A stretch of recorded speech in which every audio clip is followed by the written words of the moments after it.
Ya tidak mungkin mas, pasti saya verifikasi gitu. Keterangan apapun harus terverifikasi. Minimal oleh diri saya sendiri. Tidak harus nanti diverifikasi oleh orang lain, oleh jaksa, oleh hakim, itu lebih ini lagi. Paling tidak saya harus memulai keterangan Ririn misalnya kan, dari verifikasi internal diri saya sendiri gitu. Harus itu. Itu standar saya kerja gitu. Jadi nggak bisa dia ngaku seperti ini gitu kan. Terus tanpa verifikasi saya karena kan gini ya, peristiwa hukum itu apalagi pembunuhannya, yang tahu itu pelaku, korban. Ini misalnya tidak ada bukti petunjuk seperti CCTV ya. Tuhan yang Maha Kuasa. Kita ini pada saat hari H pembunuhan, baik saya, advokat, jaksa, polisi, itu semua lagi melakukan aktivitas masing-masing. Nggak ada yang tahu gitu. Hanya dengan bekal ilmu pengetahuan kita sebagai orang yang pernah kuliah hukum gitu kan, belajar ilmu hukum, meramu gitu kan, peristiwa itu dengan pendekatan teori hukum gitu, menjadikan suatu pembelaan hukum bagi advokat, bagi penyidik, bagi jaksa, mendudukan sebagai mentersangkakan orang kemudian mendakwa orang. Itu aja sebenarnya. Peristiwa aslinya wallahu alam, hanya mereka pelaku, korban yang sudah tidak ada, yang sudah tidak bisa lagi menjelaskan keterangan, dan Tuhan yang Maha Kuasa. Gitu. Jadi sebegitu gitu sederhananya sebenarnya persoalan hukum itu. Jadi kita hanya teori aja, merangkai kira-kira ini, kira-kira begitu. Itu kan gambaran kita, prediksi kita, a priori kita. Aslinya, wallahu a'lam. Tapi dengan ilmu pengetahuan hukum, kita bisa gitu mendudukan persoalan. Apalagi advokat dituntut, apalagi jasa dituntut. Jadi ada tuntutan moral dari sebuah ilmu pengetahuan, sains. Makanya ada bahasa scientific criminal investigation. Jadi menggunakan pendekatan ilmiah, ilmu pengetahuan. Masa sih begitu? Coba dicek dengan ini. Oh, ternyata benar. Begitu caranya. Metodologi, epistemologi. Jadi nggak terlalu ini gitu sebenarnya. Kalau aslinya bagaimana? Wallahu a'lam, nggak ada yang tahu. Tuhan yang tahu. Dan pelaku, kalau pelaku mau menyembunyikan dengan segala macam cara, terus kita meyakini, ya ngeblangsak kita. Ngeblangsak semua. Pelakunya ngeblangsak, pembelanya juga terbodohi, terbutakan mata pengetahuannya dan mata hatinya, kan gitu. Sementara pembela juga manusia, advokat juga manusia. Ada korban yang harus dibela keadilannya. Jadi di satu sisi pembela itu membela gitu kan. Tapi di sisi lain juga ingat ada korban gitu. Ini untuk kasus pembunuhan ya, bukan kasus pencopetan atau kasus apa gitu. Ada korban yang kehilangan gitu. Di situ dilematisasi batiniah pengacara loh. Di satu sisi kita harus meringankan. Ya, bagi keluarga pelaku mungkin hebat Pak Ruslandi kalau bisa ringan. Tapi bagaimana dengan keluarga korban? Ada ketimpangan di situ kan? Dihujat. Itu resikonya doa loh. Tapi kalau kita dengan pendekatan ilmiah, dengan pengetahuan yang cukup, mendudukan persoalan sesuai dengan kedudukannya, gitu, sesuai dengan porsinya, insya Allah gitu. Pelaku yang merasa tersesat di jalan kejahatan, di jalan kesalahan juga merasa terbantu gitu. Korban juga merasa tidak dikangkangi gitu, perasaan batinnya gitu. Sulit dari pengacara pembunuhan itu sulit. Beda kalau misalnya kita gugat harta ya, gugat harta kekayaan gitu, perdata, beda. Ada ukuran batiniah di sini. Apalagi kita misalnya menghalalkan segala cara. Nangis keluarga korban itu, menghujat kita, mendoakan kita supaya celaka. Mau seperti itu? Kalau saya enggak, biasa aja gitu. Yang perlu saya bela secara pengetahuan saya bela. Dengan daya maksimal saya, dengan upaya maksimal saya, ya saya lakukan gitu. Kalau Ririn misalnya seperti itu, mengingkari tapi juga tidak ada hal yang bisa terverifikasi, ya konyol namanya. Kan dari awal saya sudah ngomong, akui saja, minta maaf, pada keluarga korban, minta keringanan, udah. Saya yakin nggak akan mati. Atau kalaupun misalnya sudah sudah memberikan sesuatu hal yang baik gitu, dari sisi nurani kemanusiaan.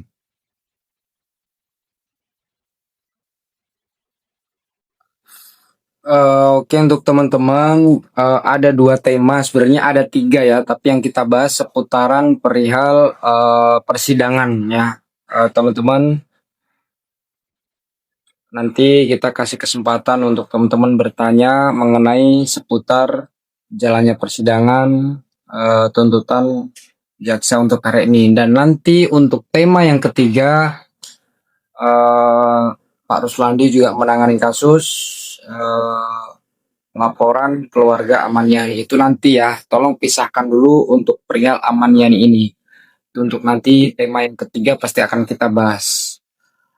Oke, silahkan mungkin Pak Sobari dulu yang sudah membuka mic. Udah nggak sabaran nih bapak-bapak yang satu ini kalau udah langsung live nih. Terima kasih Pak Sobari, selamat malam. Selamat malam Pak Ruswandi.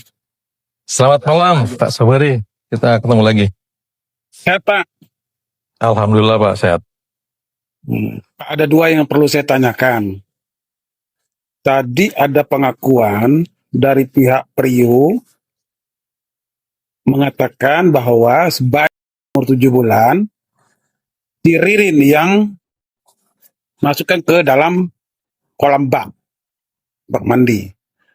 Dibantah oleh si Ririn bahwa si Priyo lah yang memasukkan ke dalam bak itu. Itu yang perlu saya tanyakan. Itu hak jaksa, hakim, apa siapa Pak yang menanyakan hal itu? Karena perlu saya tanyakan, secara tidak langsung, sudah terbantahkan Ririn membantah bahwa dia tidak ada tempat itu. Berarti dia ada di situ pas kejadian pada malam itu. Kan mengetahui katanya Ririn yang masukin ke dalam bak mandi. Dikata si Priyo, bukan saya. Saya gendong, lantas diambil si Ririn lah yang memasukkan ke bak mandi. Nah, mohon penjelasannya Pak, yang satu pertama nanti itu pengakuan di mana? Apakah di lewat hakim, apakah lewat pengacara, apakah lewat jaksa penuntut umum? Yang kedua, saya tahu tadi informasi saya lihat tuntutan si Priyo 20 tahun penjara, kalau Ririn sumber hukum mati. Dari bidang mana penilaian jaksa mengentengkan saudara Priyo jadi 20 tahun yang memberatkan dari bidang apanya? Nah, itu aja yang perlu saya tanya Pak. 2 pertanyaan. Terima kasih. Iya, terima kasih Pak Sobari. Jadi terkait dengan keterangan kedua pelaku ini, jadi memang kan semuanya keterangan ini kan dirunut awal mereka menyampaikan di dalam BAP Pak, di saat penyidikan. Oh gitu. Nah, kemudian yang kedua juga terjadi perubahan-perubahan ya, dinamika perjalanan persidangan itu kan semua orang juga memperhatikan gitu, banyak sekali hal-hal yang berubah gitu kan. Nah, tentu dasar-dasar daripada perubahan itu juga memiliki alasan gitu. Nah, semuanya disampaikan di depan persidangan. Seperti yang saya sampaikan tadi bahwa keterangan kedua pelaku ini kan saling berbeda nih Pak. Ririn Ya, selalu menjelaskan bahwa tetap dia menceritakan bahwa ada sosok Joko lah, minimal Joko, kemudian Aman Yani. Kalau yang Hardi dan satunya itu udah nggak sebut-sebut lagi kesininya kan, terfokus pada Joko, pada Aman Yani. Nah, ini kan keterangan-keterangan yang sama sekali tidak pernah diperhatikan oleh siapapun, baik oleh jaksa maupun apalagi oleh majelis hakim, karena sejak dari awal juga sudah terbantahkan gitu oleh keterangan Priyo yang terverifikasi gitu. Kemudian juga saksi perbalisan dari penyidik juga sudah menyampaikan bahwa keaslian keterangan ini menumbuhkan gitu kan keyakinan kepada Priyo gitu. Jadi Priyo di sini walaupun dia memang perbuatannya tidak terbantahkan ada di dalam peristiwa pidana ini, tapi ada keterangan-keterangan yang bisa meyakinkan banyak pihak gitu. Berbeda dengan apa yang dijelaskan oleh saudara Ririn, yang sama sekali gitu kan, walaupun mungkin ya menurut versi Ririn dan pembelanya Ririn ini benar, Ririn telah menyampaikan kalimat yang benar atau keterangan yang benar, tapi tidak ada satupun yang terverifikasi gitu. Nah ini sudah ditangkap oleh baik jaksa maupun oleh hakim gitu, karena sangat terang sekali tadi yang Pak Sobari sampaikan juga. Di satu sisi dia tidak mengaku gitu kan, ada di luar pada saat pembantaian itu. Tapi di sisi lain dia mengomentari tentang masalah bayi kan. Ini kan sudah kontradiktif di sini juga. Artinya dia sudah terjebak oleh kalimatnya sendiri gitu. Nah ini cukup membuka pemikiran orang-orang yang ada di persidangan gitu. Nah yang kedua tentang disparitas ya, disparitas penjatuhan tuntutan terhadap Rio dan Ririn gitu. Jadi memang di satu sisi tidak ada satu kondisi yang bisa membantah Rio tidak terlibat di dalam kasus pembunuhan ini. Persoalannya di sini adalah Rio ikut berencana atau Rio terajak oleh suatu peristiwa pembunuhan ini gitu. Ya. Sementara keterangan Ririn, Ririn selalu menyudutkan Rio dan Joko. Nah, kemudian dikaitkan dengan keberadaan Palu. Nah, inilah esensi pembelaan saya nanti di sini, Pak. Akan dimulai di sini gitu. Saya akan kupas masalah Palu ini berangkat dari Palu. Tapi tidak akan saya kemukakan di sini, Pak, ya, karena saya tahu ini didengar banyak orang gitu. Karena ini termasuk juga strategi pembelaan saya. Gitu. Tapi clue-nya di situ. Clue-nya di situ. Di samping itu juga hal yang meringankan bagi Rio tadi dijelaskan oleh jaksa dalam uraian tuntutannya juga.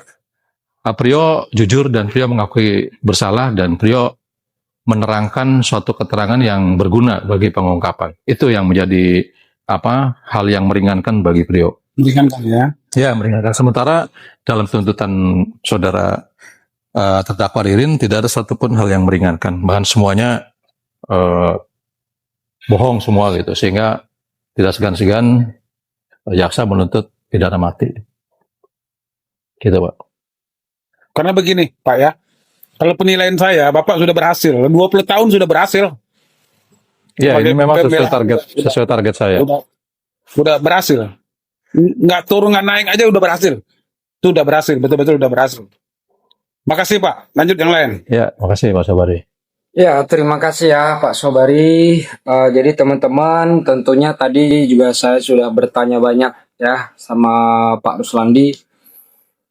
Nantinya teman-teman sebisa mungkin kalau bisa ya bertanya yang mungkin belum saya pertanyakan biar beliau juga tidak mengulang-ulang lagi. Apapun ya ini teman-teman yang perlu digarisbawahi ya, apapun tuntutan yang sudah dibacakan oleh JPU itu tentunya bukan putusan yang bisa disampaikan dari hakim ya, karena putusan yang benar-benar mutlak itu ya dari hakim. Tuntutan mungkin buat Rio 20 tahun bisa jadi lebih dari 20 tahun dan bisa jadi kurang dari 20 tahun. Tinggal tergantung nanti PH-nya masing-masing juga melakukan upaya hukum bagaimana kan gitu. Untuk pertimbangan hakim sebelum memutuskan sebuah perkara.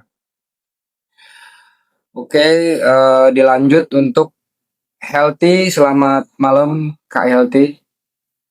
Nggih, selamat malam Pak Ladusing.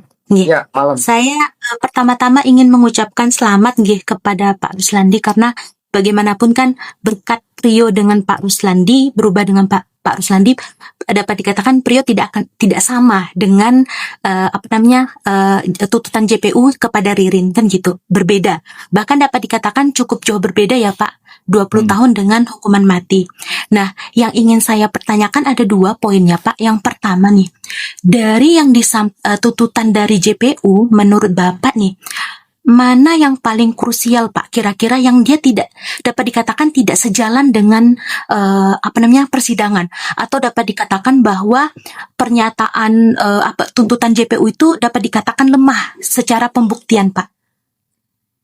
Dan yang kedua, kira-kira tadi kan Bapak nyebut Palu ya. Nah, dengan Bapak mengatakan Palu tadi, apakah itu nantinya akan meringankan perannya Ririn, atau bahkan bisa menekankan bahwa Prio itu membantu membuka fakta persidangan gitu Pak? Itu yang saya ingin tanyakan. Dan jika nih Pak ya, ada lagi, jika nih ternyata hakim lebih mempertimbangkan dari pihak JPU, nah kira-kira langkah apa yang akan Bapak ambil kayak gitu Pak? Terima Ya. kasih.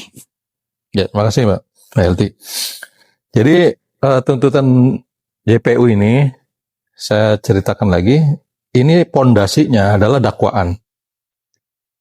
Dakwaan di dakwaan JPU awal itu ada frasa atau kalimat bersama-sama. Nah, ini masih dipertahankan oleh JPU sampai dengan tuntutan. Jadi bersama-sama itu saling menyertai gitu. Jadi keduanya ini bersama-sama. Nah, ini mungkin ini di hal ini akan saya patahkan nanti. Dan inilah yang membuat JPU masih menjalani pemikiran ya, atau unsur-unsur yang terkandung di dalam dakwaan ini menjadi uraian tuntutan gitu. Karena di situ ada keterangan-keterangan Ririn yang belum dibantah secara fakta hukum gitu, Mbak. Sehingga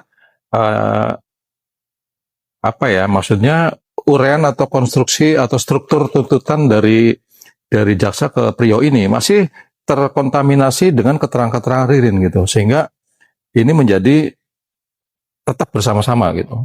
Itu fokusnya jaksa. Hanya saja yang bisa membedakan antara tuntutan yang dijatuhkan kepada Ririn dengan tuntutan yang dijatuhkan kepada Prio, ini itikat baik, itikat baik dalam suatu mengungkap kebenaran peristiwa gitu. Mungkin akan berbeda ketika Prio tidak melakukan atau tidak menarik diri gitu kan untuk menceritakan kondisi atau peristiwa yang sebenarnya. Gitu. Satu. Nah, di sini yang akan diuji oleh majelis hakim sejauh mana saya bisa memberikan argumentasi hukum dengan teori-teori hukum gitu kan, dengan fakta-fakta disandingkan dengan fakta-fakta yang sudah terbuka di persidangan. Saya kait-kaitkan dengan keterangan-keterangan yang lain di mana dua orang ini mengakui suatu perbuatan, menceritakan suatu perbuatan, tapi nampak jelas perbedaannya, yang satu benar, yang satu tidak benar gitu. Itu saja nanti yang akan saya tunjukkan, Mbak. Gitu, Mbak. Iya Bapak, terima kasih. Kalau nanti misalnya Pak, ini kita ini dulu ya, maksudnya misalkan kalau suatu hakim nanti ketika memutuskan dia lebih mempertimbangkan pernyataan dari JPU yang mengatakan bahwa divonis 20 tahun, kira-kira Bapak akan banding atau bagaimana Pak? Ya pasti upaya hukum, Mbak. Pasti upaya hukum banding. Karena ini kita mengejar keadilan yang sesungguhnya gitu ya. Dan pasti saya akan berjuang untuk sampai dengan manapun itu. Sampai dengan pintu keadilan manapun. Akan saya maksimalkan. Kalau terkait dengan LPSK sejauh ini, Prio bagaimana Pak? Terakhir, terkait LPSK. LPSK tadi siang, 2 hari ini ada di Indramayu, Mbak. Betul-betul mereka bekerja melakukan verifikasi faktual ya, untuk mengetahui sejauh mana keterangan ini, keterangan yang substantif gitu, betul-betul menjadi rujukan dan diakui oleh jaksa, oleh penuntut semua, oleh aparat penegak hukum. Jadi mudah-mudahan apa yang dilakukan LPSK untuk uji petik di lapangan gitu ibaratnya, ini akan dibawa ke pimpinan LPSK untuk dilakukan rapat pleno, kan biasanya standar SOP-nya gitu, dan nanti akan terbit rekomendasi berbarengan dengan sebelum vonis gitu. Sehingga bisa saya masukkan dan menjadi bahan pertimbangan bagi majelis. Itu, Mbak. Oke, terima kasih Pak Ruslandi, sehat selalu, selamat berjuang. Terima kasih Pak Ladesing. Ya, terima kasih Mbak Elti. Oke, siap. Terima kasih. Kak, lanjut. Ya. Ya, lanjut. Nah, Pak Ruslandi, aku ada beberapa pertanyaan nih. Misalnya kan, Hmm, eh, si Tony pengacaranya Ririn itu kan selama ini kan dia kan membela Ririn, kan mendengar pernyataan dari Ririn, keterangan dari Ririn. Kira-kira misalnya jaksa kan ngasih bukti baru, perlu nggak Tony itu verifikasi ke Ririn? Ini benar nggak Rin, gini Rin gitu. Rin, ini ada fakta ini benar nggak gitu? Perlu nggak Pak Tony klarifikasi itu Pak? Klarifikasi itu ke Ririn? Iya, ya seharusnya wajib itu, Mbak. Wajib. Apapun yang menjadi temuan di persidangan, baik sebelum, pada saat gitu kan, digelar di persidangan, itu wajibnya diverifikasi ya. Kemudian juga sebagai verifikator gitu, orang yang verifikasi, kan ada standar pemikiran yang berbeda dengan orang yang kita tanyakan gitu, atau klien gitu, atau Ririn. Seperti tadi yang saya sampaikan, itu harus diverifikasi gitu. Semua apa yang tampak gitu kan, yang menyangkut dengan perbuatan klien kita sebagai terdakwa dalam suatu peristiwa pidana, ya diklarifikasi, dikonfirmasi gitu. Betul nggak Rin begini gitu kan? Terus kalau nggak betul, kamu apa nih ininya? Pembandingnya apa gitu? Yang bisa saya bantah. Kalau nggak ada ya sudah, kamu akui aja gitu. Kan harusnya seperti itu. Oke Harus Pak. saya.